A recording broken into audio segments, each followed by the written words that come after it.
అందరూ ఒకటే, భారతదేశంలోని ప్రతి ఒక్కరూ భారతదేశం గౌరవిస్తారు అనే భ్రమలో బ్రతికేస్తున్నాం. కానీ మన విశాఖపట్నంలో, మన వన్ టౌన్ లో చూడండి ఎంత ఘోరంగా ప్రవర్తిస్తున్నారు. చిన్న పిల్లలకు కూడా తెలుస్తుంది. ఆ 3 రంగులు చూడగానే ఇది మన జాతీయ జెండా, దీన్ని గౌరవించాలని.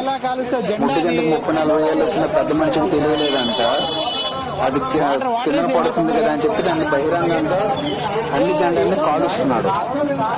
కనీసం గౌరవం ఉండాలి కదండి. ఇన్ కేసు నిజంగా వాళ్ళు దాని మీద గౌరవంతో కాల్చాలనుకుంటే 3 కంటికి తెలియకుండా కాల్చాలి, కానీ అలా బహిరంగంగా కాలుస్తారా? ఇదేనా దేశభక్తి అంటే? వీళ్ళ దేశాన్ని ఉద్ధరించేది, వీళ్ళ దేశాన్ని బాగుకోలేదు. మన జాతీయ జెండాను అవమానపరచడం, జాతీయ జెండాను కాల్చడం దేశద్రోహం కదా. ఇటువంటి దేశద్రోహం మరి ఏమనాలండి చెప్పండి మీరు?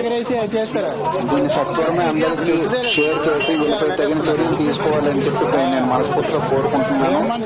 ఎట్టి పరిస్థితుల్లోనూ వీళ్ళనైతే వదలకూడదు. ఇటువంటి వారు దేశానికి ఎటువంటి రక్షణ కల్పించరు సరి కదా. దేశద్రోహికి సహాయపడడంలో చాలా ముందు ఉండే అవకాశాలు అయితే 100% ఉన్నాయి. ఎందుకంటే వాళ్ళకి తెలంగాణ చూస్తే గౌరవించడానికి జ్ఞానం లేదు, చెత్తలా కాల్ చేస్తున్నారు. అటువంటి వాటికి దేశం పైన భక్తి ఉంటుందని ఎలా అనుకుంటామండి? దీన్ని తీవ్రంగా ప్రతి ఒక్కరు ఖండించాలని కోరుకుంటున్నాను.